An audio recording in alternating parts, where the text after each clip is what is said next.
Yes, Martin Luther King Jr. was a mixed bag when it came to this stuff. Do you see any downsides to getting 3-year-olds just caring, not 3-year-olds, third graders caring about the color of people's skin all the time? Discrimination now. And this is exactly why you wouldn't allow something like that. I couldn't believe that he actually granted him the ability to do that, because now it just gives him free reign to just like toss that phrase out anytime, and it can mean literally anything. And now for the first time, this long into the debate, he's finally saying, all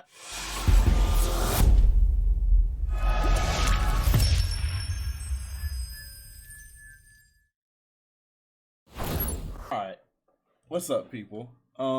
So today we're going to be reviewing Vaush versus Charlie Kirk, watching two grifters have a conversation. This should be really interesting. I don't think either one of them are honest, or either one of them are going to have particularly good points, but I'm going to be reviewing that debate. I think I should probably whip out Idiot Bingo.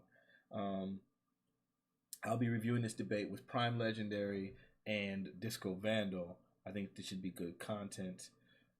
Because I think it's just gonna be laughable how dishonest both of these cats are.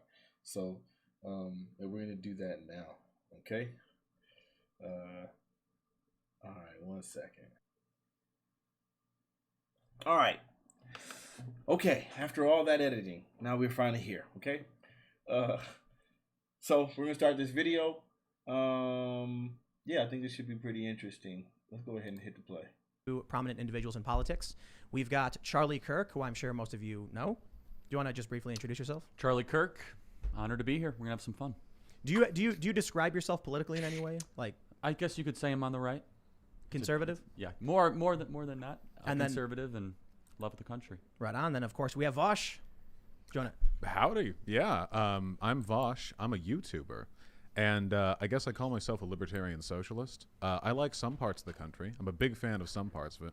Some other parts I think could use some improvement. Bro, just seeing the excitement. Now we've got Ian here as per usual. Hi everyone. I'm going to be in the chat today, watching your super chats. Look, there are elements of mandates that I can agree with. We've already set standards for other things like the MMR vaccine, very basic standard vaccines that we expect everyone to get before they can go to school, travel. And I think for the most part that's worked. We've eradicated plagues from the world. I think we should be proud of that.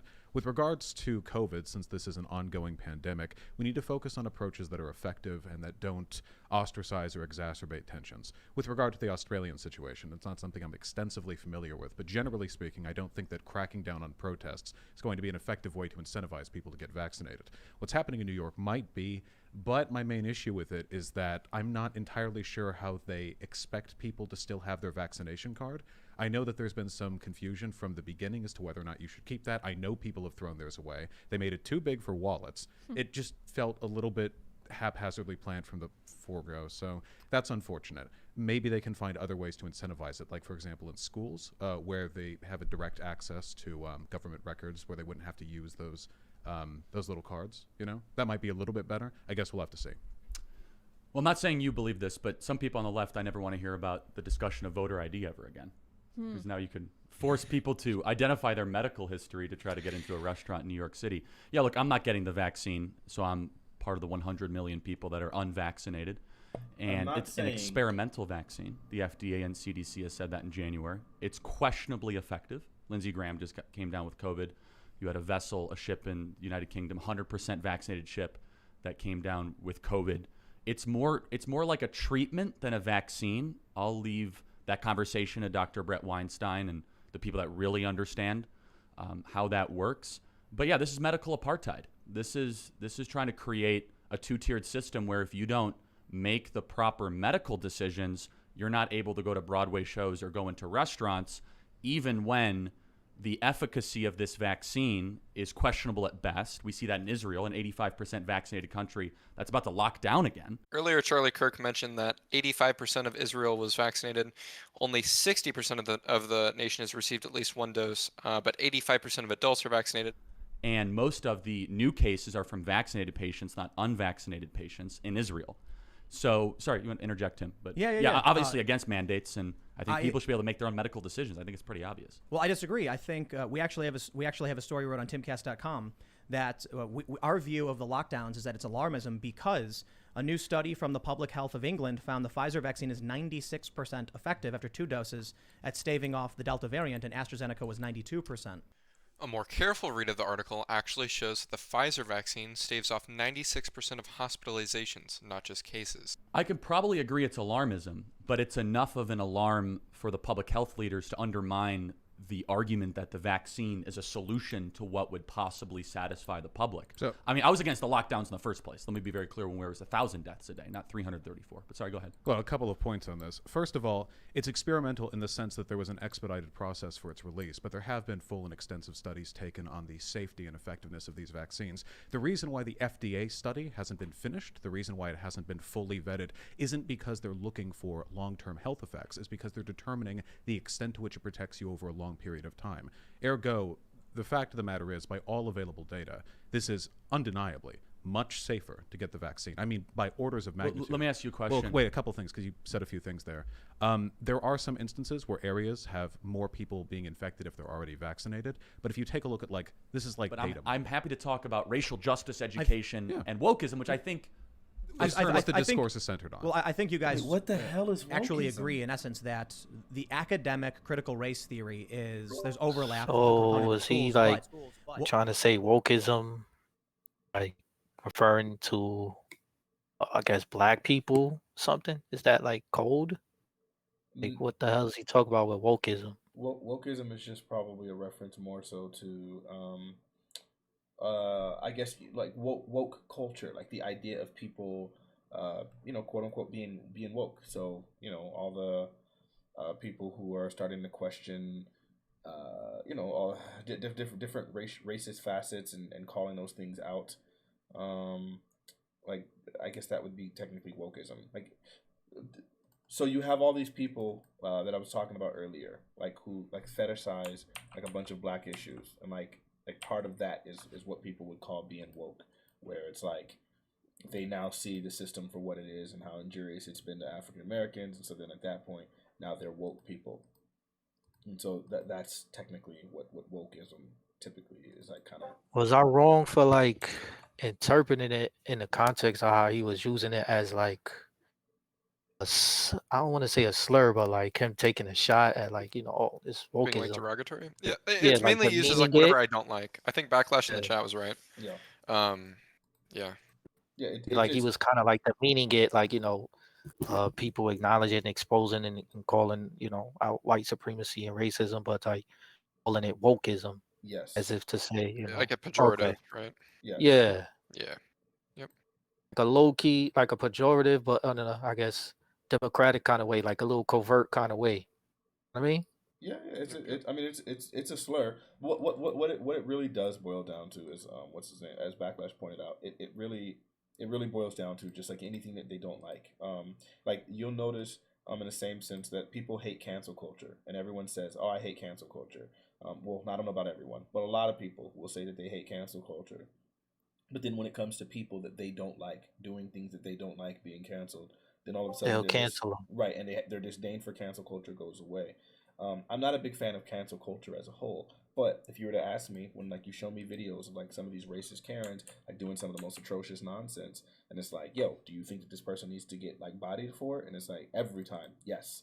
I think when you have really bad actors like that, like the idea of like those people learning the lesson the hard way, I think it discourages other people. All of that. So I'm not a big fan of cancel culture, but it depends on what the topic is, and it depends on how egregious the thing that the person did. So I think in the same sense, when it comes to like wokeism, quote unquote, you'll find that like a lot of people will hate wokeism, but then when you want to they want to wake everyone up to the fact that this country is being taken over by whatever colored person they're against, and how white men are being like bastardized or demonized and so on and so forth. They would have no problem, quote unquote, waking people up to those kind of struggles. And they feel like those are the things that are not being heard. So they would have no problem with that. It just really boils down to, if you like the message, then you have no problem with it. Like, if you have no problem like the message, then you would never call it wokeism. Then it's just like, no, this is just the truth that we're alerting people to. It's really selective bias. Agreed. Would it be called wokeism though when it's dealing with white people? They wouldn't call it wokeism, most likely. Gotcha. But I don't think wokeism is. Sure. No, so most of the time, I think most people would say that most wokeism occurs in white people, in the sense that, wokeism very often is like, just like social media and Twitter users, which are predominantly white, mentioning all these things that they, have, mentioning all of these pejoratives about, I don't know, cancel culture and just all the nonsense that they want to like advise you that you can't do and so on and so forth. Like that's really what it boils down to. Interesting, because when I hear wokeism, I usually see a white person and he's referring to black people, like literally. Wow, that's just not been my experience at all.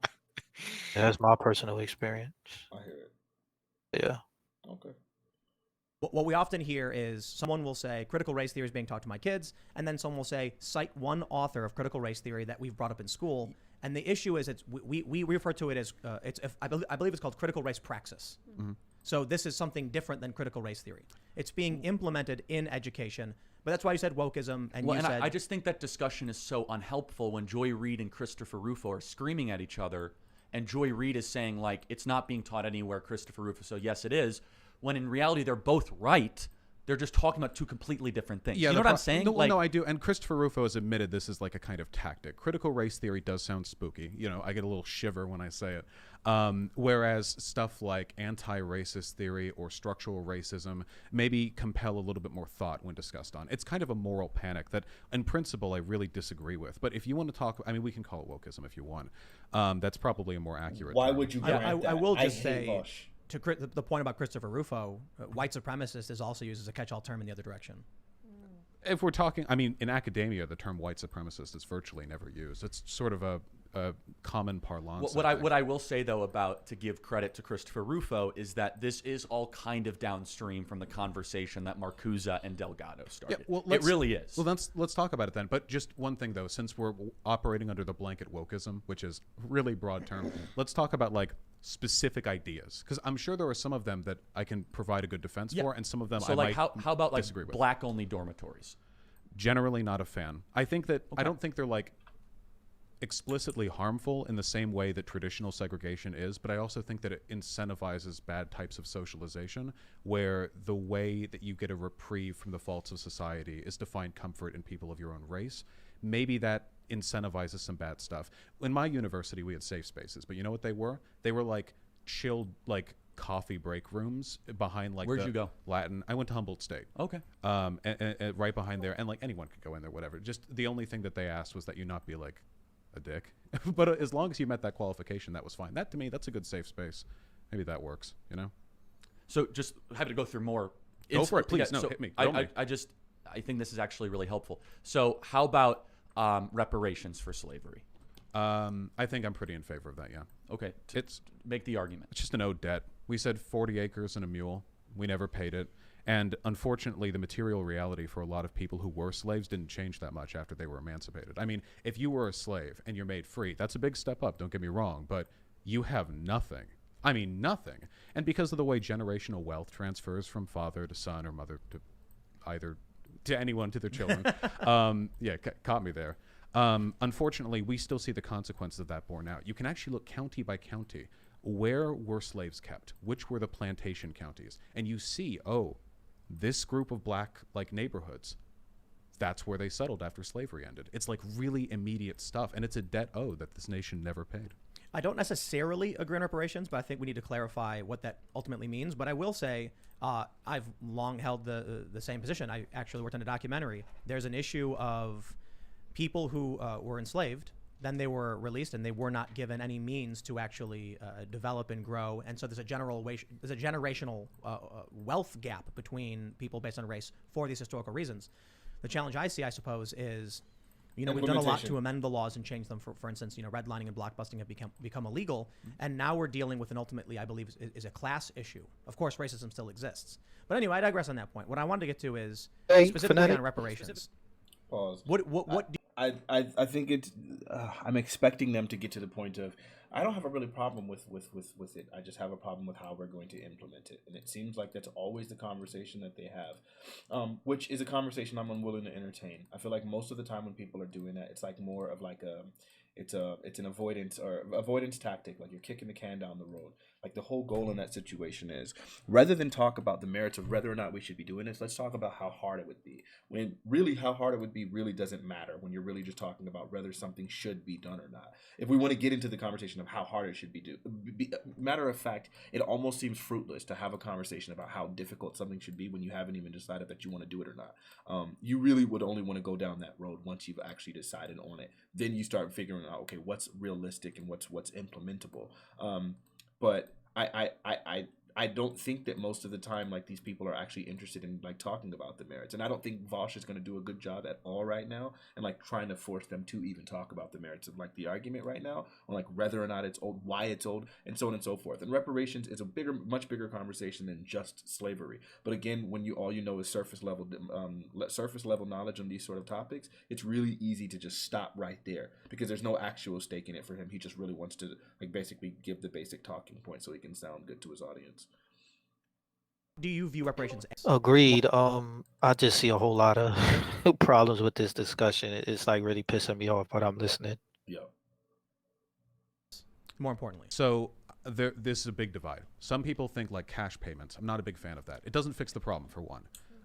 It's if you can put money into that community, but there's been research done on how long a dollar stays in a black neighborhood as opposed to a white neighborhood. And if a black neighborhood, all of the businesses are owned by. I always hear this argument, but where's the research for that? I've never seen not one source for that research. Go ahead.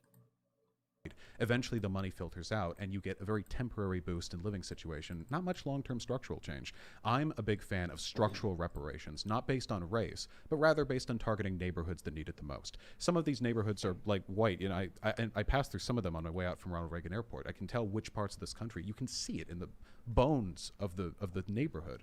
And I think that a new proper reparations project, a new deal even, would go a long way. Get some Well, so work you're crews saying out not there. even based on race? I think that we should recognize that this is largely a racial project because, unfortunately, poverty and race are really intertwined in this country. But in terms of applying it, I think that it would be much more healthy if we treated it like a collective effort to bring up. So the answer is no to that question. It's not based on race. Yeah. Even though earlier he admitted and acknowledged that slavery, he just put it up. Vaush just like kept it as slavery. He acknowledged that it was based on race, but when it comes to implementing it, we're not going to do race. It's more about the collective. Yeah, it's about the class, right? Bullshit. Yep. Yeah, this whole classism stuff. See, this is what we need people like who are well adept on this conversation to have with these guys, because I don't think they are informed enough to have these conversations. Yeah, but My thoughts. yeah, that's And they fine. keep leaving it as slavery reparations, which really pisses me off because it's not just about slavery. It's from slavery all the way up until 2021. But go ahead. Sure. So I want to ask you, Yes. Charlie, would you agree with a program that was in how do I describe this? Explained as reparations, but was not based on race, went to people based on class and neighborhood, so that it could help Latinos and white people and Asians and everybody? First of all, I'm against reparations. I just don't like the word because it kind of implies this intergenerational type guilt or allowance that I kind of reject. What I would say is in these kind of conversations, this is a point where it's really important. It's really important for Vaush to like establish that. Well, he's saying he dislikes the word because it sort of implies some sort of intergenerational guilt, and it's not about intergenerational guilt. But the idea would be that the government, the country, the legislation, the codification of this country did several outlandish things that we need to stop, that we need to rectify, that there should be reparations for. That's what it is. It's not about individuals. It's not about like the citizens per se. This would be about the country and the things that the country codified and legalized and the oppressive forces. So, but he's not going to push this because I don't think Vaush actually really. I don't think he genuinely cares. Let's see. Mostly class. Oh, absolutely. And I think that Vaush is hitting on something. And I think that you're saying that it's inherently racial. I really want to explore that with you because I think that's interesting. I think you're wrong, but I think that's interesting where I think the racial thing is actually being used to distract people like you and I from actually talking about what's really happening here, which is a small group of people getting a lot richer while normal people get poor. And I think the racial thing is being used as this distraction tool to throw smokescreen in the middle, while we're talking about something that we're never really going to have consensus on, when the true struggle right now is mainly economic. Yeah, well, I think that applying reparations along racial lines runs into a bunch of really tough issues. Which neighborhoods? Do you go by like blood? Like, can you prove your great-great-grandfather was a slave? It gets very difficult very quickly. Maybe that would be the most direct interpretation of generational reparations. But in my mind, the reason why it's important to recognize the racial issue here is that the nature of class divides in this country is cut into racial policy prior to the Civil Rights Act. The redlining that took place, lines which still remain not in law but in practice, led to very distinct, I mean, sometimes, one side of the highway is nice and the other side of the highway, I mean, it legitimately Can I just jump in real quick? Uh-huh. I'm from Chicago. 47th Street was split by race. No joke. This is long-standing effects on the city, just to point out. No, and I grew up in LA, and on either side of the 5, which cut through the city, or the 405, sorry. Let me right just there. interject something too, and I don't know if you're familiar. We were actually told that we would be arrested from the south side of 47th. If we crossed 47th, we would get arrested because the cops would pull up and say, "You don't live in this neighborhood. What are you doing here?" I'm from the suburbs of Chicago, so I've heard stories like that. I'm very clear to say I'm not from Chicago. I grew up in Beverly Hills, which is close though to West Hollywood and Koreatown, and the lines are clear as day. The reason I say that, though, about like the racial project, is that because explicit discrimination is no longer in the law, we've pretty much wiped that out, with the exception of some, I guess, edge cases. The project of systemic racism, or the existence of systemic racism, is something which is carried through class by inertia. It isn't something you can explicitly legislate along anymore. I mean, obviously, nobody's out there passing laws like black people can't do this. That'd be silly. But instead, the consequences of slavery and of second-class citizenship for black people left unaddressed, a wound left to fester that, unfortunately, can't really heal itself inertially unless we do something specific. So the issue with that argument is that the more that we intervened in the black community, it actually had the opposite effect. And Thomas Sowell probably has done the best research and literature on this. You can laugh all you want. My God, did he not reference Thomas Sowell? Please get this guy out of here, He actually man. lived through this, right? He lived through the Black Renaissance in the 40s and the 50s, where redlining was a legitimate problem. Now, can I say something? Yellowlining, by the way. Please. This is the only time people reference Thomas Sowell. The only time when it has something to do that goes against something like reparations or black issues. It's the only time I ever hear a white person reference Thomas Sowell. I can understand. Thomas Sowell is pseudo as fuck. Sure, he's a liar. I can understand why it's that token problem, right? Well, because like it very much. If you want to say what you want to say, but like at the end of the day, you recognize like there's going to be some racial associations with it. It's really easy, especially on a highly like divisive issue like reparations. It's very easy to like try to get around that by saying, well, I don't know, here's a black guy and he agrees with me. So see, so it's not a race problem. The thing is, I used to be a pretty big fan of Thomas Sowell, and then we start looking at like some of the things that he stated. I remember one of the big things, because I've also heard him mentioned pretty often when it came to the topic of minimum wage, and I remember like he had a pretty strong stance that minimum wage would increase unemployment and that would be like largely harmful. But in reality, like now we have all of the data that kind of shows that like minimum wage doesn't like have some like adverse effect on unemployment. And so I think like a lot of his ideas, he had a lot of economic theories that I think now we have actual experience with through studies where they've actually like done test runs of implementing these things in specific regions and things like that, that like demonstrated that what he was saying is not true. But yeah, I don't know. The same breath, they wouldn't mention like a black economist or economist like William Sandy Darity, who is for reparations and who makes a great arguments for reparations and how it can be done, how it can be implemented today, right now. Always go to Thomas Sowell when it comes to these type, like a credible economist, that's black and who goes against or, like you said, makes his argument. Yeah, it's an easy thing. Italians and against Jews. nowhere nearly as bad, but there were other degrees of discrimination based on ethnicity and cultural background. And the black community, especially, you know, the area really well in the south of Chicago, right near the Chicago stockyards, the black community almost had this rallying cry where they were being discriminated against everywhere, and they kind of collectivized their purchasing power, and they saw their incomes increase actually at a higher rate than white Americans in the 40s and 50s and early 60s.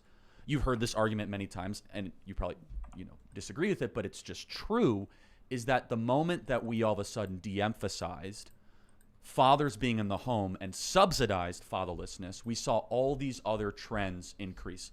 So in the right before the Civil Rights Act passed, about 24% of black children were born without a father. Now it's upwards of 70%. You guys can look at the Washington Examiner. It's 77%. Let's say it's 65%. So something has to explain that 40-point increase. May I? Yeah, just let me finish. Oh, sure. Yeah, and it's not necessarily that America got more racist. It could be the cocaine thing, which, you know, is a common issue. It could be, you know, operations of all these things. Is But this a guy 40-point serious? increase, I would point to a culture of fatherlessness, really bad government-run public schools, and then subsidizing behavior that isn't good. So there are a few things. So that I he can agree with you included on. the First of all, drugs or having whatever, taken but he on your didn't house race, he include was how Harlem doesn't naturally grow cocaine and heroin. Sure, although I don't know that argument really says anything, because it's like whether or not like they naturally grow it, the fact that someone has the means of acquiring it such that they can like commodify it, I don't think we need to be able to grow it in order for that to be I don't. I pointed that out to say, how did the drugs get there? Sure, but regardless of how the drugs get there, I think he would still be able to maintain that, like, ultimately, there are cultural issues that are kind of leading people into those into that decision to sell those drugs, whether or not like we got them, like whether or not whatever way they got there, like someone is making the decision to sell them, like, you know, no one's putting a gun to their head. Although, yeah, I don't know. That's ridiculous. They got there. They're there. How did they got there is very important, and why they're selling these drugs is very important as well. I think they all agreed that poverty is aligned with race, and you know, impoverished neighborhoods. If you got impoverished neighborhoods and people with kids or families, they're going to do whatever they have to do to survive and make money, whether it be legal or illegal. And in this case, illegal when it comes to selling drugs. Sure. So that is most definitely systematic. Well, We're not talking about how today in 2021, there's a lot of white people who are on drugs, and yet it's about treatment, rehab. Sure, but that's No war. Drugs. Yeah, but the thing is, it's okay. All right, we'll just move on. Let's keep going. All right, cool. Pretty much essential. You absolutely Glad need we to. agree. This is undeniable. While I don't believe in shaming single parents, even if their single parentedness is a product of bad decision making, it's still good. You need in this economy, one parent, honestly. Yeah. But with that being said, there has been research shown that the rate of black fatherlessness is somewhat over-exaggerated, in large part because that number only applies to married fathers, so husbands raising their children. It turns out when you account for unmarried black couples taking care of their kids, the numbers actually rise to those just below white couples. I think there was an article on that. I don't know if I saw it in Vice, but it tracks back to some really big study that was done back in 2016. So that's one point. But you are right. There are perverse incentives. For example, many welfare stipulations cut off with a shared income, which is only a few $1,000s per year higher than the necessary cutoff for the single income. Meaning that if you're a single mom, you can apply for the welfare just fine. But then if you get married or otherwise file jointly, you go above the cap for welfare. This is a horribly designed program, undeniably, and it incentivizes bad, destructive behavior. The best thing that we can do, we restructure the welfare system in this country. Welfare is good for us. It is. I don't benefit from it. No, I don't think either of you benefit from it, I'm guessing. But we do collectively downstream from the increased economic potential of people who now have the money to afford daycare, proper childcare, get an education. In the long run, people in this country being richer enriches all of us. It's a mutual project. So we work on that. We find out what works and what doesn't, which welfare programs function, which don't, which types of economic revitalization function and which don't. And I legitimately believe that if we applied this country has the bones to be just a permanent economic beacon on the hill, just like a shining example to the rest of the world. I agree with a lot of that. The bigger issue with the racial thing is that when you put some of these factors in even to present data, it doesn't pan out on racial lines, right? And this is where I think you'll agree, because you just said 2 parents in the home is a good thing, which we totally agree on. I think that's the ideal. Everything shows that that is something that we should, push for. 3 parents maybe, getting even better. Oh yeah, 50%. yeah, polyamorous relationships. Yeah. Not a fan. Based. But I will say that if you look at the data from the government, that a white child being raised by a single mother is less likely to succeed by 10 independently picked metrics than a black child being raised by a mother and a father. And so maybe it's less about the skin color and more about the removal of parents and specifically fathers in the homes. Now, if you want to talk about a domestic Marshall Plan to go put fathers back in the home regardless of skin It's white supremacy on code. Go ahead. So wait, is he? This is such a vacuous thing that he's talking about. I feel like he's literally not saying anything. So basically, he's just saying. He basically just said right now that a white single mother does worse than a child raised to a white single mother does worse than a child raised to both parents.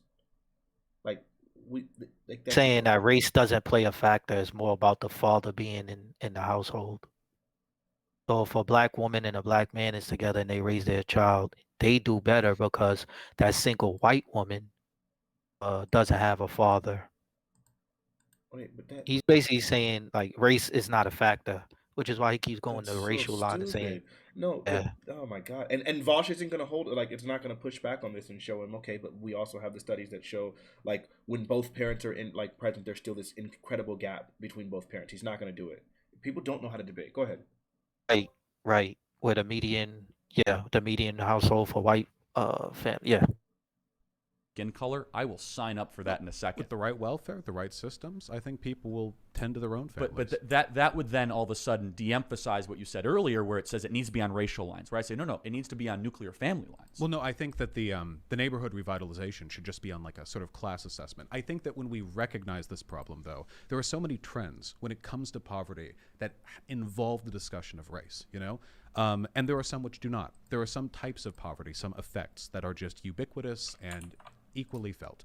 But with regards to, say, black people, the fact that they couldn't get loans to purchase homes for a very long time. I mean, there were people living who couldn't do this. The fact that they didn't benefit from the Marshall Plan, if I remember correctly, after World War II. Well, Marshall Plan was Europe. You're talking about the GI Bill. Oh, sorry, the GI Bill. My apologies. Let me just point out all these white guys sitting here having debate over the black community. Huh? I just think that there is a lot of economic inequality. A lot of it's tied to race. Point by the third We guy. don't need to turn this into some weird blood quantum issue where we go tracking down every black American and holding them under a microscope to see whether they get benefits. Now, we just need to tend to our own. This is where we kind of got off critical race theory very quickly. I forgot about that. I want to bring it back. We're agreeing way too much, Tim. All right. No, because this is one of the issues I see. Right? You see these conversations around. I don't know how you describe it because it's a variety of things. Wokeism is typically a catch-all term for some kind of ideology that involves anti-racism, which involves critical race theory, critical race praxis. And you're seeing in schools specific curriculums where they say to kids like, we had a book here. Mm-hmm. We had a book brought to us by one of these parents who's been going to these schools, and it was an anti-racist curriculum workbook where it asked children why they thought that black children felt bad about their skin color. Now, I take issue with those things. They had another book where it was a little girl yelling at her mother saying, "You're lying to me about race." And then there was a whiteness contract with a devil tail coming out of it. Okay, I saw that one. Yeah, these are in schools. Yeah, okay, so the whiteness devil tail thing, I saw that. That's indefensible. Yeah. I'm not going to stand at that. With regards to that, what was it? Why do you think black folk feel bad about their skin? And I'll be careful because I don't have the book in front of me. Mm-hmm. It was something to this effect. It was a bunch of questions where it would ask you things like that and then ask you to answer. What have you done to make someone based on their skin color behave or whatever? Those are totally different things things. Of that nature. I think these are conversations that are worth having. I wonder. And notice they just literally just jump topics again. What the freak? With regards Bingo to has got to be lit right now. Like seriously, Jeez. it's got to be lit right now. Somebody's got it. saying, do you know what grade level these were at? I think she mentioned the woman. It was Asra. Yeah, Azra. I think 4th grade. Yeah, that's what I heard. But I got to be honest, like the anti-racist one didn't have any pictures or anything. It was just questions. And I think she mentioned it was in a 3rd grade. The what was it called? What was the book called about the whiteness contract? The one you said was indefensible. That one was like a little girl who looked to be about like 8 years old. So Yeah, I saw that online. Can I ask a question? So let's go to just piece, Yeah, sure. issue Go by for it. issue. Ibram X. Kendi, who's kind of one of the, archangels of the wokeism movement. Beloved figure in the minds of conservatives and liberals alike. So Ibram X. Kendi, and I'm paraphrasing, and you guys could pick up the quote, is that we need discrimination today because there was discrimination yesterday. That's the essence of the quote, right, Tim? yeah, he said the only solution for past discrimination is present discrimination, and the only solution for present discrimination is future discrimination. So I find that to be reprehensible. What say you? I think it's misguided in large part because I don't believe if there so, was some. Hold on. So like now he's moving the goalposts, right? Because like What the fuck? you understand that CRT and anti-racism are two totally different things. So now at this point, we're no longer even discussing like anti-racism. Critical race theory. We're discussing anti-racism. I think anti-racism is pretty awful. Like the vast majority of the times I've ever heard of like the way that the thing that they're talking about implementing their verbiage, like literally everything about it is always really awful. Like almost every time I've ever encountered it. But that's not what critical race theory is. So like, why is this a discussion? And why is he gonna let him get away with this? Like, this is stupid. So far, it's just been an entire disingenuous conversation for about, how long has it been? 48 minutes? Yeah. Do you think, Disco? You've been pretty quiet. Any thoughts? I've been trying to like fact check people live, which is hard because they just jump around. It just seems like a lot of posturing. Like, oh well, here's my talking point that I want to pivot to, and then here's my talking point that I want. Like, nobody's even addressing. They're not having a conversation. They're never gonna. That's a great word. That was a great word. Posturing. Yep. Yeah. I hope that it improves, but I think it's unlikely. Yeah. So He won't put like a representative who knows what they talk about on his show. At least I don't get that vibe from him. And I'm talking about Vaush. Yeah, no, he's racist. He's never gonna do that. It's like about black issues or wokeism, as they will call it. The fact that he even like a granted him wokeist that, person. the fact that he even let him get away with that, like we're gonna refer to this as wokeism, like that's I don't know, that's laughable to me. I can't believe he even granted that. But I mean, I don't know why I'm saying I can't believe it. Of course I can believe it. This is who he is, but it's insane. God who could just distribute all resources in a perfectly, ordained way and did so at the snap of a finger, then maybe that would be a decent argument. In the real world, we have to go through politics, and any kind of discriminatory treatment under any circumstances, no matter how well-intentioned, is going to have adverse effects.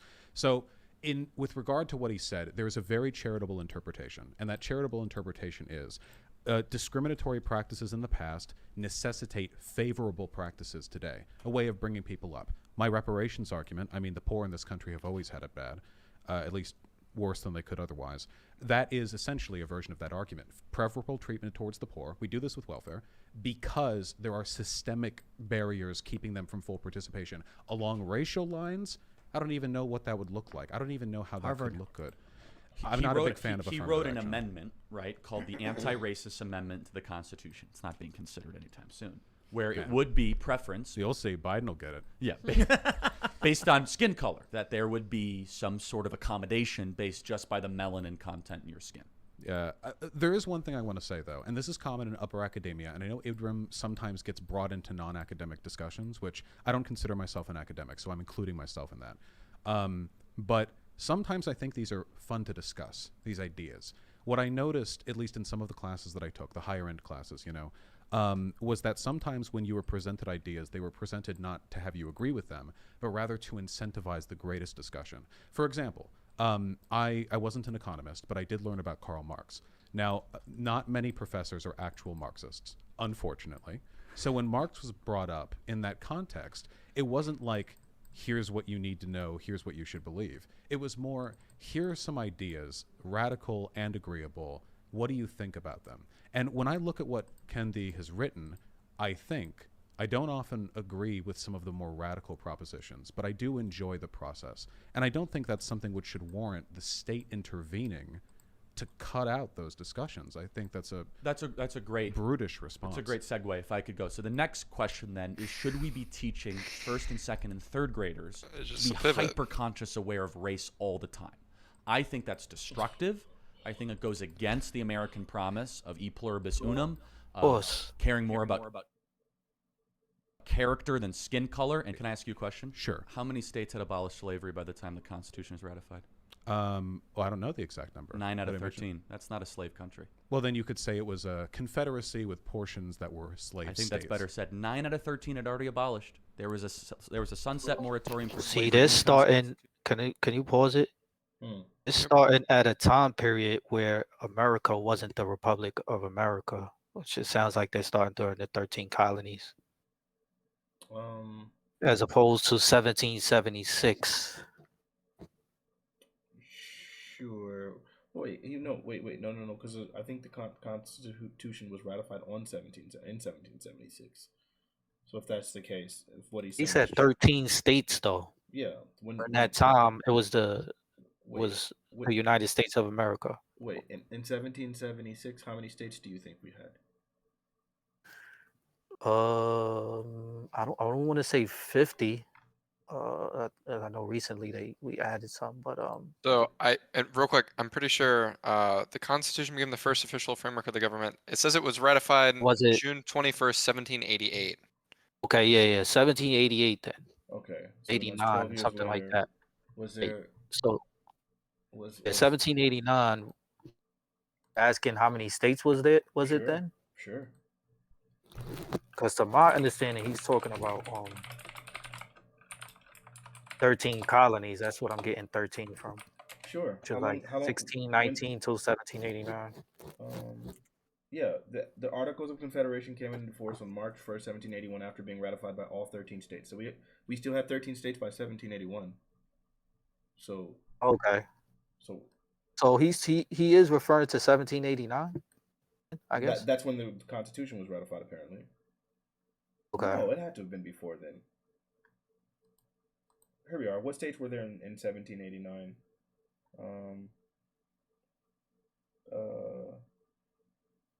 Yeah, the original states joined the United States upon ratification of the United States Constitution.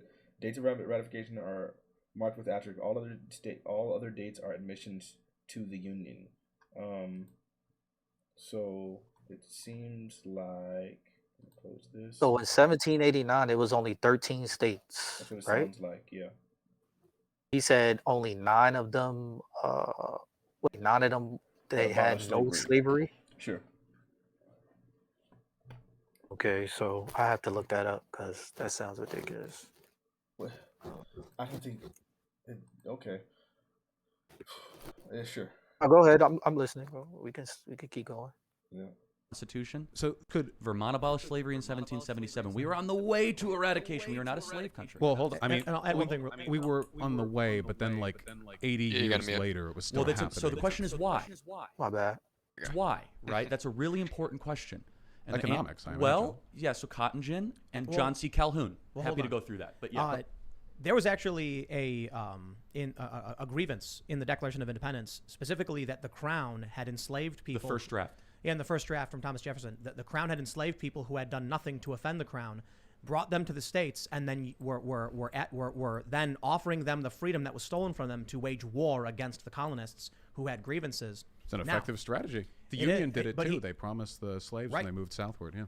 Jefferson took that out, and he did it because they felt, and this is according to historians, that without, I think it was South Carolina and Georgia, they would not have been able to win the Revolutionary War, and so they had to remove that, hoping they would stay in.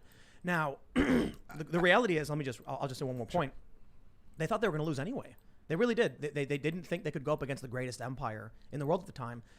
So it's kind of unfortunate, I think. An important factor here is that I believe it was the British Empire, actually 1833 had abolished slavery in all of its territories, and it took the U.S. a little bit longer to do so.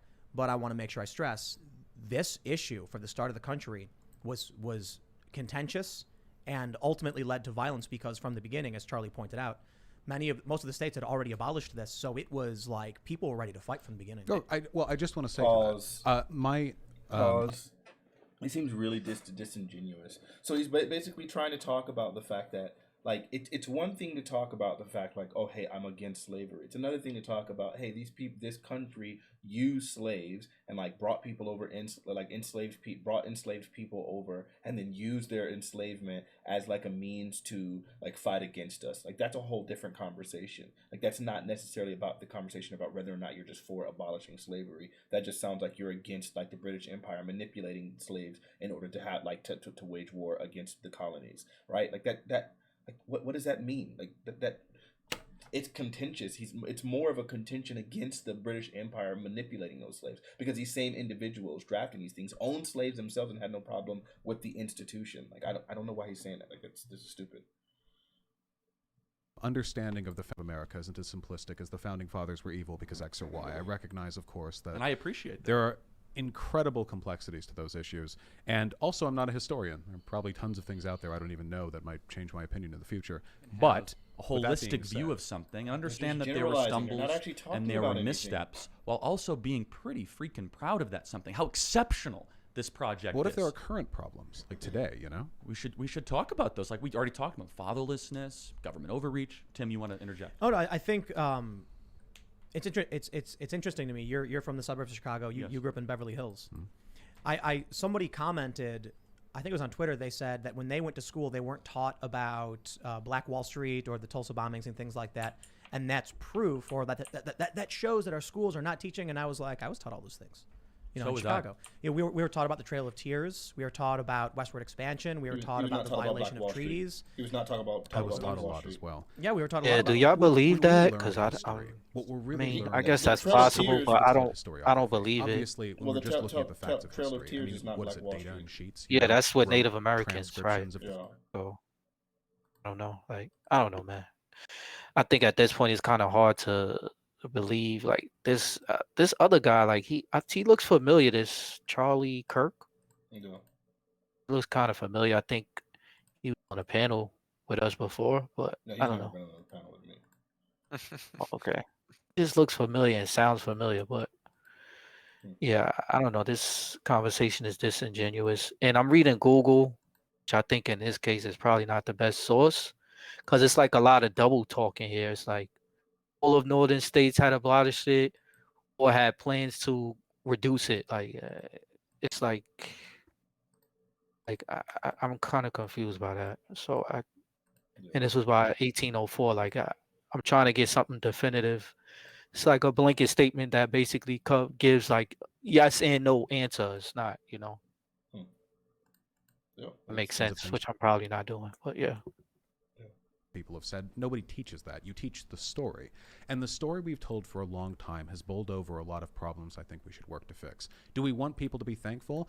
Sure. I don't want to. So we agree on that. Good. I don't want to stop teaching kids that there are undeniable things they should be happy for. For example, every day that I worked before I was a YouTuber, you know, I thanked union activists back during the turn of the 20th century who gave us the 5-day work week, the 40-hour work week, who ensured that we had proper standards for lunch breaks and what have you in this. And they fought and they were whiny, and I'm sure a lot of them had really bad ideas besides the worker activism. But we all benefited from that. Do you ever think that as an activist, as a progressive, a libertarian socialist, is there ever a point where the activism actually does much more harm than good, and the preservation of what already exists actually should be desirable?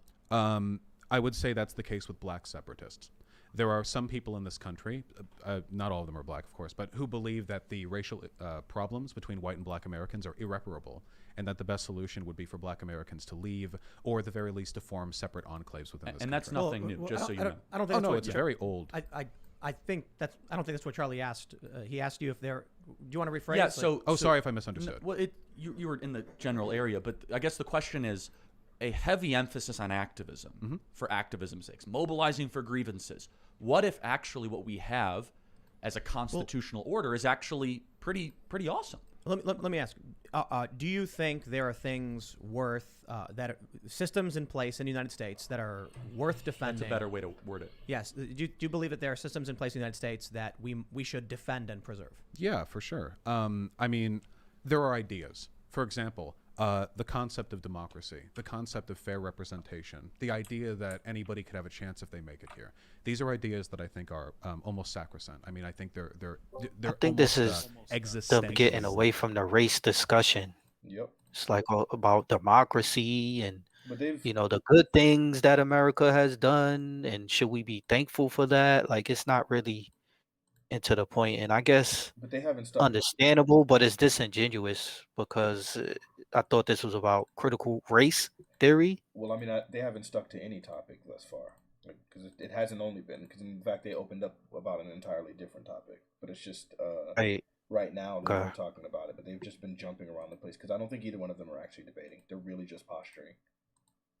Okay, yeah, I don't really see them touching on like specific conditions and damages that's happening like due to the racial aspect of it, and they're white guys, so it's like I understand the code that they're on.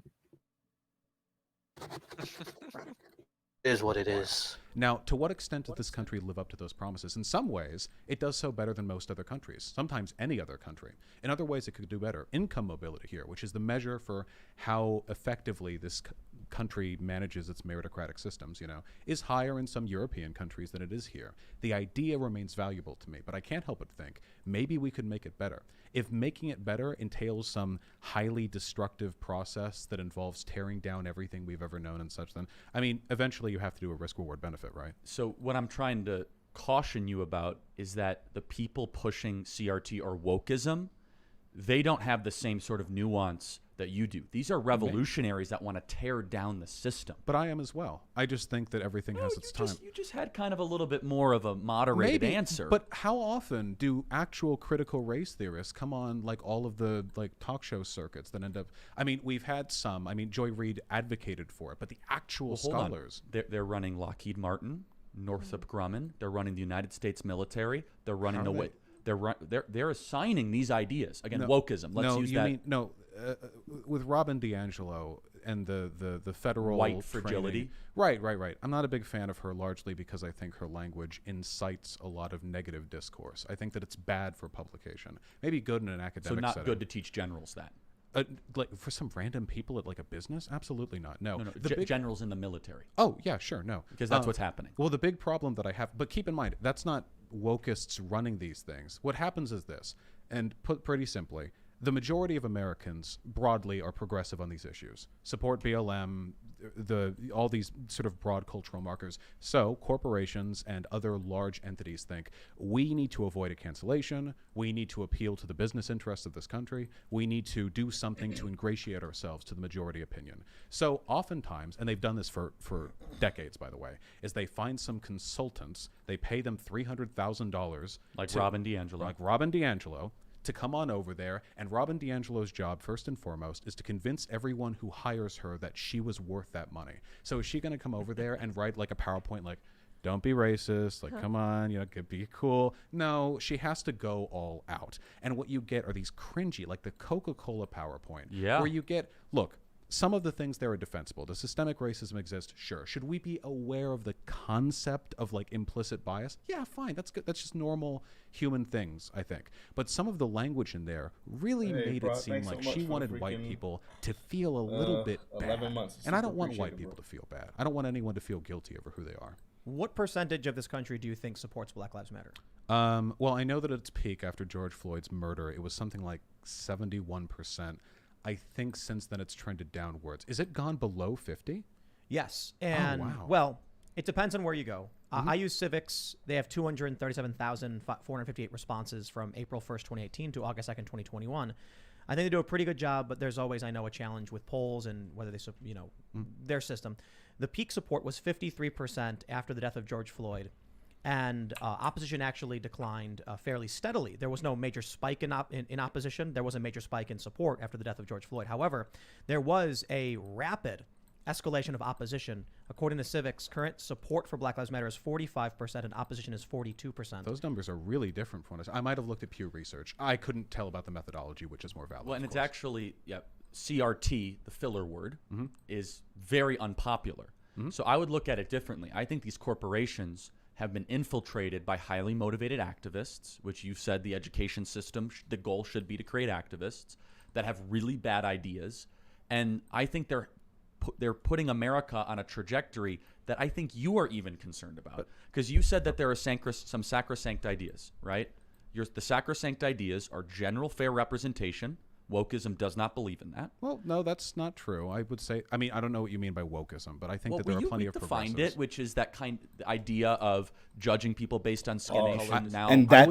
This is exactly why you wouldn't allow something like that. I couldn't believe that he actually granted him the ability to do that, because now it just gives him free reign to just like toss that phrase out anytime, and it can mean literally anything. And now for the first time, this long into the debate, he's finally saying, I don't know what you mean by this, actually.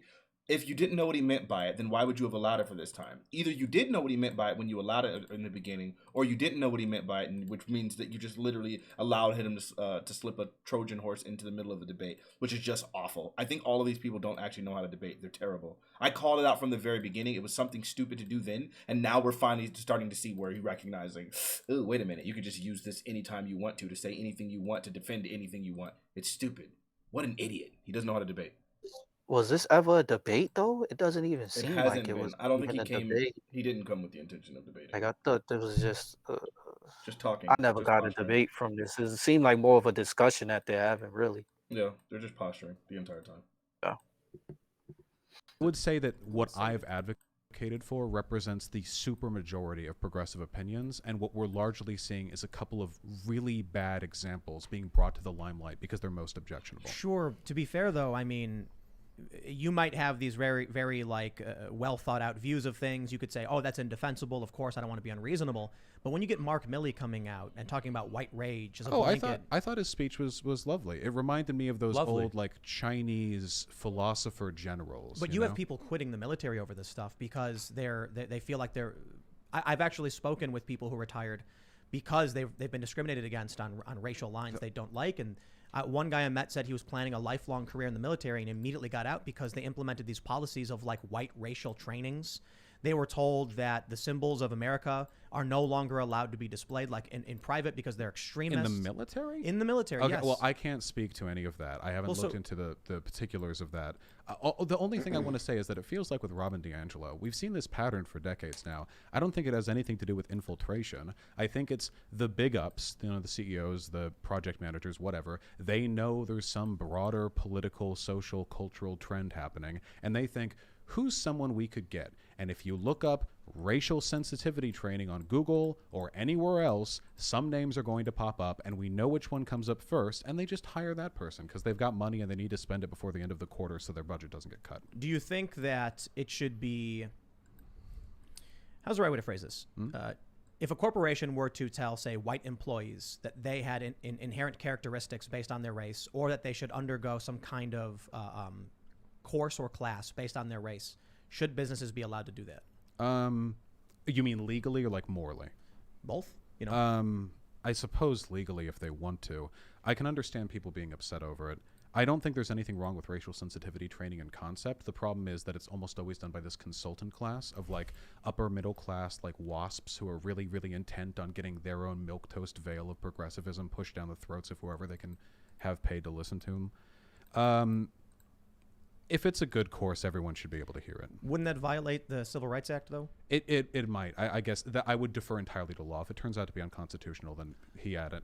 I just want to say, though, that while we are fixating on bad behaviors here, and there's nothing wrong with that, I do maintain my insistence that I think the vast majority of progressives would agree with what I have to say. Though, keep in mind, there are always going to be a mix of good and bad ideas with good social movements. Even the Civil Rights Act, or the Civil Rights Movement, which we all know and love today, can't deny it. There were plenty of people acting there whose ideas I disagreed with. Malcolm X, when he had his black separatist phase, though he amended that before he died. There are even ideas of Martin Luther King's that I maybe could question if I spoke with him. He wrote a book after the Civil Rights Act. Where do we go from here? Chaos or something? Chaos or something good? And he said a lot of stuff about the responsibility Chaos or of the white community. people to not make amends, but to educate themselves on the experience of black suffering, so that we no longer just integrate. We truly assimilate. We know we're a collective bond. There's always going to be some disagreement. Is the movement valid? To me, a movement which recognizes the racial discrimination, the systemic racism that exists, that there are problems we have yet to overcome, this is a movement worth defending. I just want to make some data points real quick, and then Charlie, you can come in. Man. So first, the one thing I wanted to highlight, let me actually pull this up, is that net support, which is support versus opposition. Before George Floyd died, for Black Lives Matter in this country was 16% net support. As of today, according to Civics, it's 3%. That brings it all the way back to 2018, to August 16th. Now, one of the things I think is really important to note is the severe tribalism and hyperpolarization in this country. So if we look at support for Black Lives Matter among Democrats, 86%. Support or opposition for Black Lives Matter among Republicans, 86%. Opposition, mirror image. You take a look at independents. We're more alike than we may think, huh? Right. You take a look at the independents, though, people who don't align, and I would say, what is the date around May 1st, there was an inversion, and now the majority of independents oppose Black Lives Matter, 44% to 39%. That's not surprising to me, given that there's been very little in the way of optical. I'm sorry, you haven't spoken in a while. I apologize. No, I just wanted to make those data points just to clarify some things. I wanted this to be more of a discussion than a debate, so I think it's actually really helpful.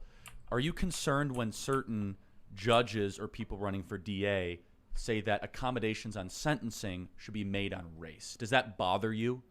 What do they mean by that? Who said that? I've never heard that before. Well, people in law schools have been saying it. I mean, students have always Kim been... Fox in That's a Chicago goalpost has move if I've ever heavily heard one. implied that communities of color need to be accommodated for in sentencing.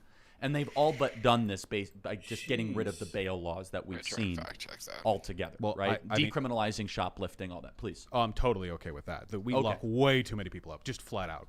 That's not even... So like murder out the next day. Wait, No, not wait, murder. what? I said shoplifting. What? Well, I'm just saying the bail Come laws on. in Mexico and Well, California I gotta get out have of been a here, man. disaster. I can't speak... Oh, sorry. Here's actually a really great point. Pause, hold on. It's a tough one for me. Let's see which one He's just I trolling, dude.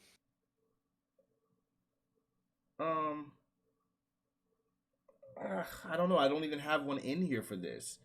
Well, this man went from shoplifting to murder. Do we have a lying box? Yeah, bro. I guess that could be distorted listening. We Is need- distorted listening for sure. I have like the euphemism one. I need the opposite end of that, bro, because it's actually insane to me. Like he went from he literally was like, "Yo, are you okay with like like you think we can maybe decriminalize like certain things like whatever?" And it's like, sure, okay, so it's okay if we murder everyone? Like, what the freak is that? That's slippery slope fallacy nonsense. I don't know how I don't have that in there. Ugh, gosh. I think we should make a should've won box. It's bingo just by idiot. now. It can be a catch-all. Um. And yeah, I literally can't find anything. Like, not even an article talking about like lesser sentences for black people. Like that just I don't even. Bro. I don't know what he's talking about. And That's then just not a and then thing. he was like, "Yo, like, do you have a problem with these like attorney generals running on these statements?" And he's like, "I've never heard anyone say that." Well, students have said it in school. Like what? Professors have mentioned it. Like, what are you talking about? That's a total different thing. Jeez. And Vaush isn't going to call him out on that. Nope. I think he's really more interested in being agreeable than he is in Me, actually Charlie, right? Or Charlie? No, it wasn't Kirk. Charlie. Charlie Kirk was the one that did the lie that did the goalpost move. Wait, hold on. So the dude with the glasses is not Charlie? No, that's Vaush. Yeah, that's Vaush. Oh, wow. Oh shit! I thought that the other guy was Vaush. No. But hold on, isn't Vaush the dude who's been on the panel before? Cause he's the one who looks familiar. Then. Yeah. Vaush. Yeah. Okay. Yes. Oh, okay, gotcha. Yeah. I was confused. I thought that was Charlie. Yeah. No. Okay. Now I understand why you were saying that. Yeah. You got those names backwards. Okay, gotcha. This is Vaush's show. Tim. This is Pool's Tim show. Pool's The guy who's show. on the camera right now. Oh, the guy in the middle. Yeah. Okay. Yes, he's like the mediator. Yeah. Yeah. I don't see how you you just- He's something, all right.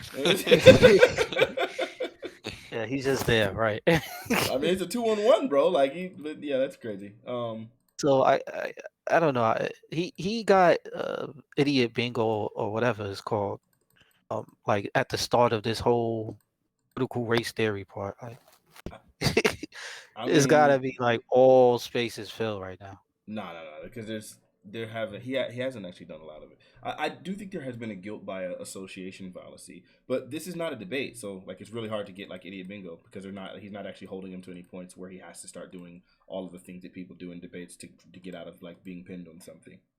So that's why it hasn't happened yet. I agree. I think we lock way too many people up. I err on the side of liberty, innocent until proven guilty. To take a working class individual who is accused of shoplifting before he's even been proven of guilt, lock him up for several months, he loses his job. However, what do we see in San Francisco? Mm-hmm. Wave of shoplifting, businesses shutting down because when you don't stop the crime, you get, I guess, a lot of crime. Yeah, it's a tough issue. I wanted to let you guys. I think we'll totally disagree on this. You first. Maybe. Well, I've read a lot on recidivism. We have a fairly high recidivism rate in this country because really the thing that causes crime more than anything else, it's not actually poverty, it's income Can we pause inequality. really quick? When poor people Yeah. and rich people, Let me get this food real quick. Oh, let me grab my wallet. Gotta pay for it. Go back a little bit, just like a couple of seconds. He was talking about how I think he said that it's not poverty that really causes crime. Yeah, we'll see if I can. Wanted to hear. It's just a few seconds. Okay. Maybe I like don't 10. know. I think that did it. All right. Thank you. Yeah. Did a great job with the I don't know, on the ones and twos, I'll call it. Yeah, I'm glad. I'm trying to. Another thing I'm doing is I'm getting like sources and stuff for the description for the video, for a few of the claims. Because like one of the things that's really common for Charlie Kirk and Vaush is like the numbers they use are they're just so disingenuous. Like the thing earlier where Charlie Kirk said 85% of the people were vaccinated. It's like when you look it up, it's 85% of adults are vaccinated, but 60% of the nation has received at least one dose. Like it's, I don't know. It's frustrating. Right. But So he wasn't like specific, but he implied that it was 85% of the population and not 85% of the adults. yeah, because that's the assumption that you make, right? When he leaves that key part. Yeah, he leaves it out there. Yeah. It's shady. So I'm hoping I can have something in the description where it's like, here are like some of the things that were said. They talk about. Oh yeah, go ahead. As far as the hydroxychloroquine thing, I know that there were a few studies who like gave positive results, but from what I've read, the vast majority didn't. And I can link off to that. Okay.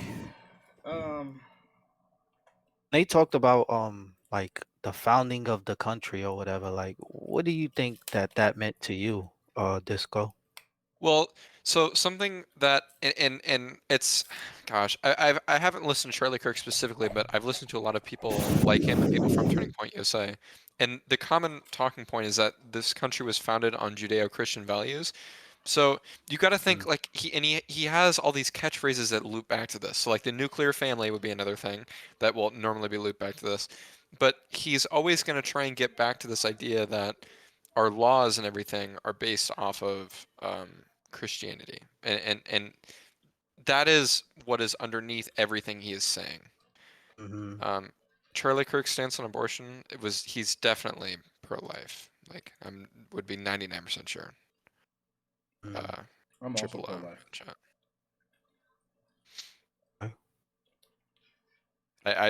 There's no way he's going to be the leader of Turning Point USA and he's not pro-life. And Charlie Kirk is the like funny looking dude with the he's a not dude the whose glasses, face is right? like way too small for yeah, got you. Oh, I thought that was Vaush all this time. Jesus Christ. Nah. All right, let's keep going. All right, cool. Maybe. Well, I've read a lot on recidivism. We have a fairly high recidivism rate in this country because really the thing that causes crime more than anything else, it's not actually poverty, it's income inequality. When poor people and rich people share the same space, it leads to a lot of problems. All poor people together in a neighborhood, what is there to steal? Poor people and rich people together in a neighborhood, there you go. You have very clean targets. And what's more, there are other forms of criminality that only really fully express themselves in the types of neighborhoods that have a really strong mix of wealthy and poor. I can see that because, again, from where I grew up, I lived on the border of a lot of low-income communities. Now, Beverly Hills, safest place you could be. 3 a.m., you want to take a jog, go for it. Seriously. Not anymore. Maybe. Oh, I haven't been there in like You'd 5 be years. surprised, man. I'll say this. Good luck walking Rodeo Drive now. Well, okay, Hurston, I don't want to walk Rodeo Drive during the daylight, okay? Well, I agree. agree. After Garcon has had his work in LA, it's a disaster. Violent crime is down since the 90s. We've had The a white bit of an people It's up discussion. to I can't massive relate to influence this. here. Oh, well, COVID's led to a lot of really weird exigent factors, but Defunding the police. we haven't defunded the police anywhere. Minneapolis. Maybe in a couple a places. lot of places. Hold on a second. That's not true. Minneapolis, Portland, Seattle, they've all cut police budgets. 260 departments, I think it was reported last year, had stripped their funding from Sorry, departments. when you said defund, I thought I meant like the anarchist vision of like community policing. When it comes to police funds being stripped, there is a conversation to be had about the relationship between that and crime. But the crime increase seems to be all countrywide, so I don't know if I'd be leaning more towards that being a COVID thing and people being restless and angry and I don't know, aggressive. Well, the thing that I'm trying to say though is when I grew up in Beverly Hills, really, really safe, free from violent crime. I could walk half a mile, though, and the area between rich and poor were the areas where people had barred windows. Every time. So when it comes to criminality, there are things that we can address very fundamentally that will help everyone. I'm sure there are restructures to bail laws that we could do. I don't know the particulars. It's not my field. I've also read stuff on recidivism. Apparently, murder actually has a very low default recidivist rate because usually it's done under a very specific set of heated conditions that don't actually speak to a person's character, which makes you wonder a lot about like moral worth and what really drives a person to do that sort of thing. I think it's something we should look at critically, though I don't have any really strong database arguments. The last thing I want to say, because it's the first point that you brought up, is racial responses to the criminal justice system. Yeah, I didn't forget. I'm actually going to triple down on this one, okay? Not only do I think that we should aggressively look at the ways our sentencing laws affect and discriminate between black and white people and Hispanic and Asian, I think we should do the same between men and women. Because as much as black people are shackled by the criminal justice system, men are even more. If you take a look at the disproportionate rates of sentencing, relative levels of implicit bias in the jury, women get off with way more than men Vaush do. MRA confirmed. Way more. So, I mean, maybe it's something we can all agree on. We're guys, I think. Well, so the issue, though, is that when you remove race, it's just a matter of income or wealth. For example, if LeBron James goes in front of a jury, he's going to have the best lawyers. Mm-hmm. And obviously that's an extreme example, right? But O.J. Simpson had an all-star team. And so the problem is that Obama. He would also have good lawyers. O.J. Simpson? Oh, yeah. Obama. No, sorry. I was going to say, you didn't have Obama as a lawyer. No, Well, let me just say, Kardashian and Dershowitz. I would just like to interject that Obama extrajudicially assassinated people, and nobody did anything about it. So Now that's drone black strikes. privilege. But that's a joke. Don't. so, Jesus.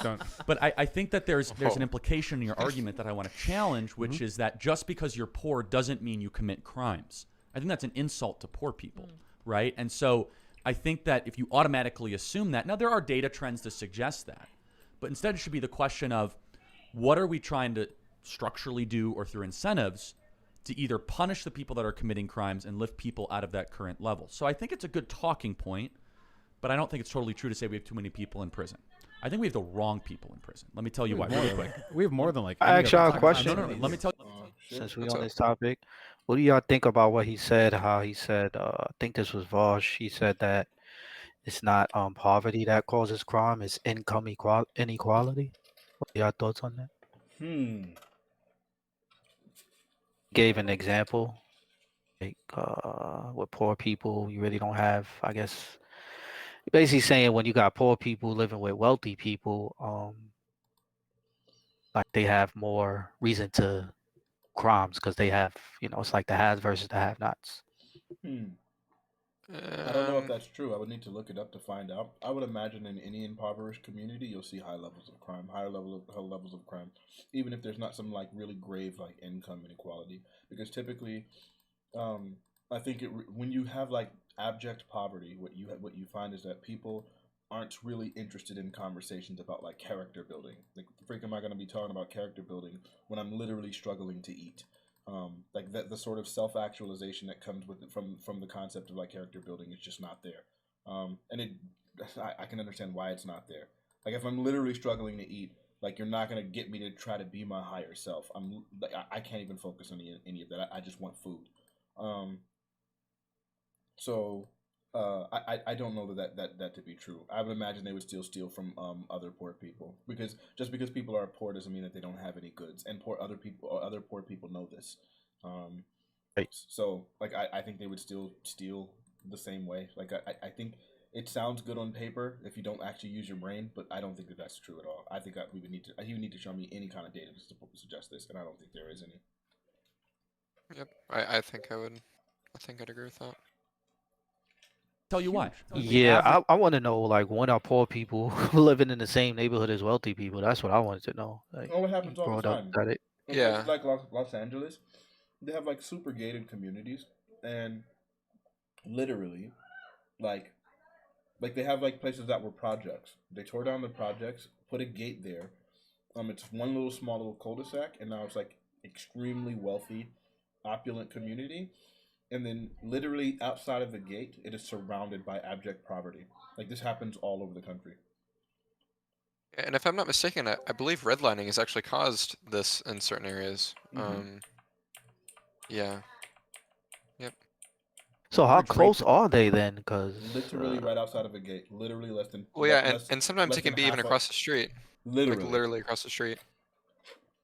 If you ever want to look it up, Troost Avenue is a place where I know for a fact that redlining is has that affected it. is that in where are you at? Disco? Is that where? It's like it's in Kansas City. If you look up Troost Avenue. where?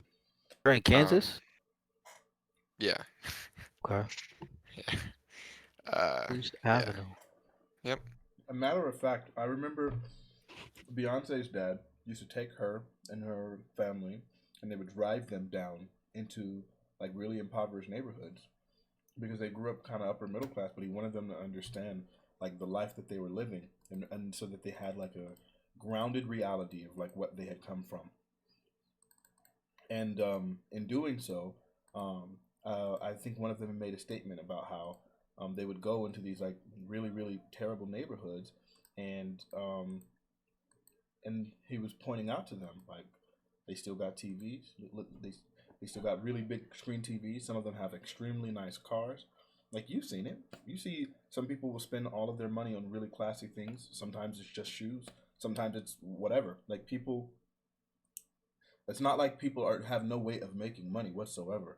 You know, there are still people who are doing things that are illegal in order to make their money, hustling the system, well, welfare fraud, drug sales, all sorts of things in order to try to make their money. It's not like everyone in the community is impoverished. So the idea that there wouldn't be crime in these areas is just stupid. That just sounds so dumb. He just, from his position of privilege, being raised by upper middle class white parents in Beverly Hills, he doesn't understand what living is like in these impoverished countries, and he gets to make this statement because he's talking to another white guy that won't push back against it because they're both completely ignorant about the topic. I think Charlie, he said he was from the suburbs or something like that. Suburbs of Chicago is what he said. Okay. Yeah, I guess I don't know. I guess that's just not my experience. I guess New York City is just a little bit different geographically. I've been to other places or whatever, but like not to live. I've always lived in New York City, but I've been like down south a lot visiting. You know what I mean? So I wasn't even thinking about that like dynamic, like, wealthy or rich. Okay. Hold on. Rapists. In your borough, wherever you came from, you're saying you didn't see anybody driving particularly fancy cars? No one? There wasn't always the rich Yeah, kids. you would see somebody with a nice car, but that doesn't mean that they were wealthy. Sure. For example, in Harlem, which is where I'm from, or the Bronx, I'm from the Bronx as well. Pretty much black neighborhoods. If you saw somebody with a car, a nice car or whatever, like it didn't mean that they were wealthy or whatever. Like Harlem neighborhoods from now and even like way back when wasn't really known as like a wealthy neighborhood. I'm not saying that they're wealthy. I mean, as opposed to like I'm not saying that they're he wealthy. used the word wealthy. I'm going by what's this guy, Vaush? Rich neighborhoods or whatever. You know what I mean? As opposed to like Billionaire Row, Sure. which is like downtown, I midtown. wasn't talking about just them being wealthy. I was saying that you saw people that had expensive things even though they were living in poverty. Right? Yeah. Okay. Of course. So then that's my point. So it's not necessarily about whether or not they're wealth. You can almost never tell the wealth of an individual by any outside things, because plenty of broke people that buy the most fancy things in order to project an image. Susie Orman was like completely bankrupt and completely broke while like living a specific lifestyle, like or while demonstrating a specific lifestyle. There are Americans in $250,000, sometimes $500,000 in debt.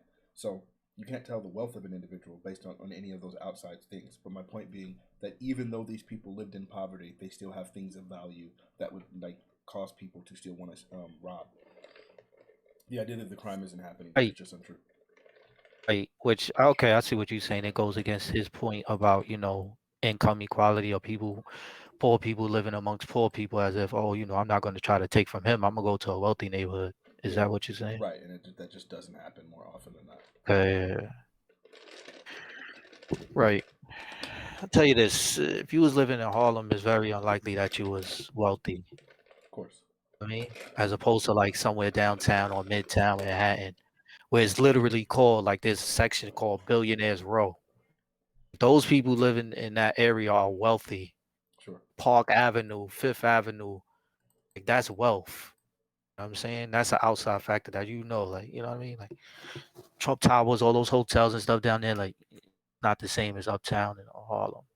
Or even in the Bronx, which is mostly like poor, impoverished neighborhoods, especially the South Bronx. Yep. Serves 4 years in prison, and they're very likely to rape again. Totally different than murder. Look, if you want funding that goes to police departments to go towards actually looking at the rape kits that they take, rather than stuffing well them over into a bin, 250,000 untested rape kits in the tri-state area in New York City. 250,000, right? So our criminal justice system, you could say it had nefarious intentions. I'll be neutral on that. Was very heavy on drugs, obviously in the 80s and 90s. But generally, though, you cited the number. You said violent crime's been down since the 90s. Why do you think that is? It's because we were tough on crime in the 80s, and we had a massive campaign against it, and we had the most peaceful decade in American history. Well, there were a few factors. The viability of broken windows policing has been challenged substantially, but there are admittedly some benefits. The argument that I would make is that what you're really doing is you're forestalling the problem. There are socioeconomic conditions. Say something. You want to say something, Fanatiq? No, I mean, window policing. He's literally arguing for this thing that he knows not to be true. Bro, this nigga is a grifter. New York City in 1991 was about as much of an outlier as you can possibly get when it comes to the murder rate in this country. So to take that one specific country and then all of the dozens and dozens of policies that it's implemented over the past few decades to mitigate that crime rate and go like, oh, well, broken windows policing, in spite of the fact that there was a gigantic nationwide drop in violent crime and broken windows policing has been implemented in other countries, in other cities and has not been found to have those same positive effects, really doesn't speak to the strength of your argument right there. The viability of broken windows policing has been challenged substantially, but there are admittedly some benefits. This is the most passive I've ever seen it on any of these topics. Broken windows policing has been like completely debunked on like almost every level. And while he wants to try to attribute something like that to violent crime, we all know that like it had nothing to do with that. Our crackdown on violent crime, we saw that there was like a general decline in violence around the world on various places. We see there was a general breakdown in violent crime, even in places where there wasn't broken windows policing. Like it's just ridiculous. He's just a grifter, man. That's crazy. Oh my God. Okay, that's fine. Criminality, not because it makes people worse people, but just because oftentimes crime isn't some direct indicator of poor moral conduct. Oftentimes it is a crime of necessity, or it is a crime born of the discontent and the apathy. So I gotta challenge you on that. What would be a crime of necessity today with the welfare state that we have? What would possibly be a crime of necessity? I can at least speak to personal experience that I knew some people involved in like they said they would sometimes peddle drugs, and they did it because while they may have been accounted for by the welfare state, their parents' medical bills weren't. Not sufficiently, not even close. Stuff like that. Now maybe legally if that person got arrested, the law says they have to be. I could never morally condemn them. They were trying to save their mom, man. But I got to push back on that. Sure. I mean, for sure it's anecdotal, but it is. So it's not like a data point. You know? I never understood this, having grown up on the South Side. Seeing people sell drugs is not the fastest and easiest way to make money for someone who's desperate. I mean, no joke. Plasma sales? What would you say? I made $140 per hour playing guitar in front of a baseball field. Now, I understand not everyone can play guitar. Or skateboard. Or skateboard. Is I this knew a guy for who real? bought t-shirts. He went and bought Oh bulk my t-shirts. So goodness. the people who are selling joking. drugs, they got to buy the drugs first. I'm not sure. I'm not familiar. Are you familiar with Alden's theory? No. You're not? Oh, okay. Then I guess I won't answer that question then. All right. Then The Flynn effect. Wait, are you I am familiar familiar- with Alden's number? I believe so. I'm not exactly sure on all numbers. I just made do it know up. about. I literally just made that up. You're completely full of shit. Okay, There's no fine. such thing as Alden's number. Oh, Olden's number. Okay, so you made it up. All right, so I guess my argument's 100% invalid. You win, Vaush. Anyway, Hit me up. Nasho Nabo says Vaush is a black person who grew up in majority white areas. Those conversations are very demoralizing to be a part of. I don't doubt your intentions, but it's best to speak to people affected by your ideas before trying to implement them as our white savior. I don't appreciate the white savior. Finally, critique, because that's just the somebody opposite brought of some it, heat. isn't it? Saying that I'm less inclined to talk about these issues because I'm white. Like that's kind Rewind of it, like the rewind it, opposite. rewind it, I rewind it. agree. I I'm think sorry, address the I need to hear idea. I your agree response. with that too. Yeah. I don't doubt your Tom, intentions, this but it's- applies to both of them. Yeah, this is so Vaush. deep. Hit me up. Nasho Nabo says Vaush is a black person who grew up in majority white areas. Those conversations are very demoralizing to be a part of. I don't doubt your intentions, but it's best to speak to people affected by your ideas before trying to implement them as our white savior. I don't appreciate the white savior critique because that's just the opposite end of idpol, isn't it? Saying that I'm less inclined to talk about these issues because I'm white. Like that's kind of like the opposite I thing. agree. I think address the idea. I agree Yeah. with that too. Yeah. But with regards to like the implementation here, obviously like social problems like this, addressing them is going to be contentious no matter what. I don't know if there's a way to do this to fix any problem, even the most obvious problems. Today we think slavery, obviously that's bad, but clearly there was some disagreement. With issues like this, there's going to be disagreement. I don't know if there's a perfect way to handle it. Anything is going to mix people up. I have to balance that concern with the hope that in the future people become more accepting of these issues. A good example of that That's not would be like addressing the gender issue at all. stuff, for example. In terms of like, if you look at it generationally, from boomers to Gen Z people are like 30 times as likely to know a person who identifies as trans or non-binary or whatever. And for that reason, conversations on those subjects have become significantly easier just because people have been exposed to the concept. Maybe in time this will be easier. Maybe I'll fail, we'll all fail, and it won't be. But I am sorry that these conversations are difficult. Pause. All right, pause, let's see. Pause. That was the most non-answer nonsense dodging from the attack that I've ever heard. And he's used to just talking around people. The point wasn't, the guy wasn't making the statement, these conversations are difficult to have. The guy was making the statement, you have white savior syndrome when you feel capable of having these conversations while simultaneously refusing to have these conversations with the person that these issues actually affect. Then him responding and just saying, I get these conversations are hard and I hope they'll get easier, is a total non-answer. That wasn't what the guy was complaining about. That wasn't what the conversation was. That's disgusting. No, that's on your bingo list too. I forgot what that was called. Is it? Yeah, it's like when they don't address the question or something like that. Dodging the question. Yeah. Yeah. I wanted to know what this other guy had to say about that. Or I don't even, was that directly directed at him? I think it's for Vaush, but Vaush has been talking for Was it? for like 20 minutes straight. Like I don't know. Yeah, it's kind of gross. Other guy's really not talking that much. He like puts in like little. Yeah, all the questions have Really- been like that they've chosen have been directed at Vaush though. But I thought that was a legit question or a legit comment. Really, I agree. You know what I mean? That was a really legit, like probably the highlight of the fucking show. For sure. I was excited. Me at least, for me, Yeah, I was very excited by that. I was like, this needed to happen finally. there was a fair comment or question or whatever it was. Yeah. He did get Well, offended because with the white savior part, White that savior. always triggers it. Always triggers, even though like he is like injecting his thoughts on what needs to be done for Black people, even though Sure. he has no idea what the hell like. Well, yeah, Well, but he has. here's the deal. But- I don't think it's wrong of him to have an opinion.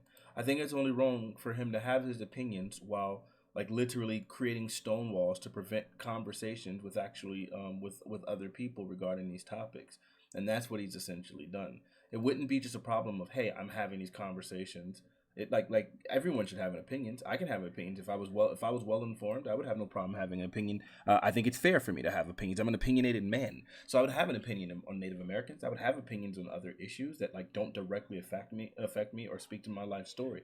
The problem comes if I have these opinions while creating this barrier around myself, insulating myself from the opinions of the actual people with the actual lived experiences, while like arguing with other people and talking about like essential ideas about what should be done to fix these situations. And it's just like, wait a minute, like, where do you get off? That's where the problem comes into play. I have a problem with him having an opinion on it because he's not informed, and secondly, it is a little bit of a white savior syndrome, and also to your point, how it was like a lot of forked tongueness. Like he was saying, "Yo, yeah, these issues was based off race or whatever," but when I implement the solutions, in my opinion, it should be based on class. Like it's like what? Sure, but Like the solutions to what he was saying contradict the cause of the problems. would you have a That's problem why with? I have a problem Would you with have? with Oh, okay, but would you have a uh, problem with him if his opinions agreed with you totally?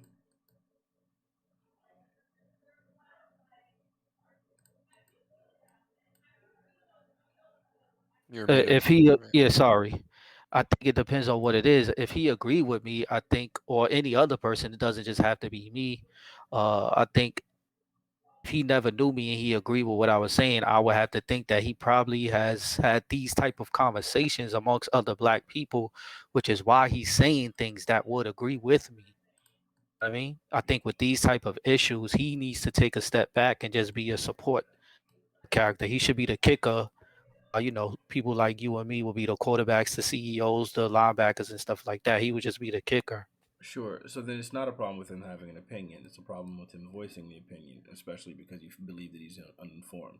And that's why I'm saying I don't think that it's wrong for Right. him to have the opinion. I think the problem is for him having the opinion and not having and creating in Not informed. and creating barriers so that he can't communicate with the very people that this thing affects. That's the problem. Mm. Because if he was informed, he wouldn't have this problem. If he was like in steady conversations with people that these issues actually affect, Right. then it wouldn't be a problem. So it's not just him having an opinion. It's not just white savior Yeah. complex. It's really more about like the issue that as I properly framed it. I included all of that. I included white saviorism, your I don't issue. feel like you heard what I I just included said. it all. Okay. Yeah. I included all of it. Him not being informed. It was like a mix of a whole bunch of like him dodging the question, him contradicting himself. It was all of that included. Yeah. Okay. I got to be honest. Disco. What do you think? Think about Right. what?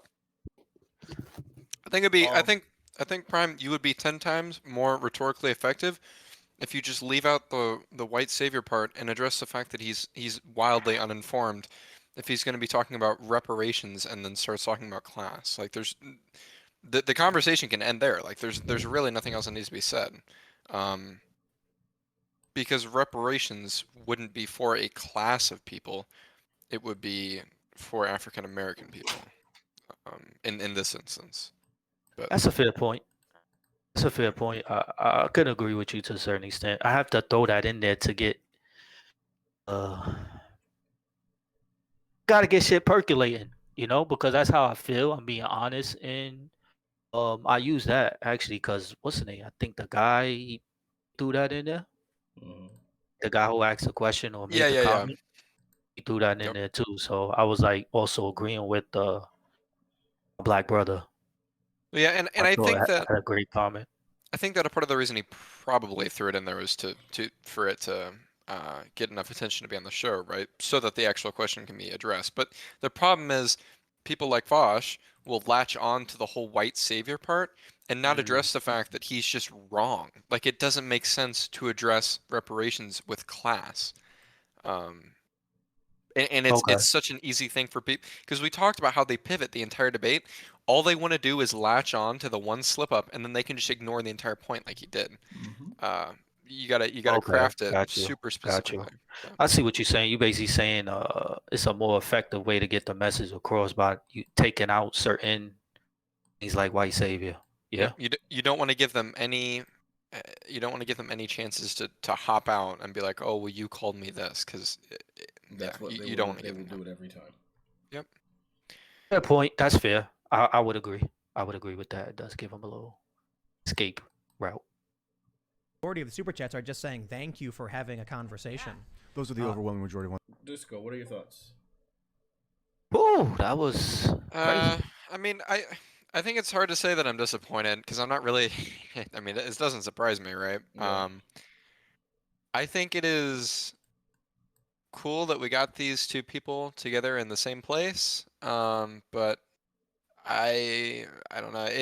It was like there would be one talking point, and then the other person would pivot to their talking point and not address the first person. I don't feel like really much was established in this debate or conversation, but yep, that's what I think.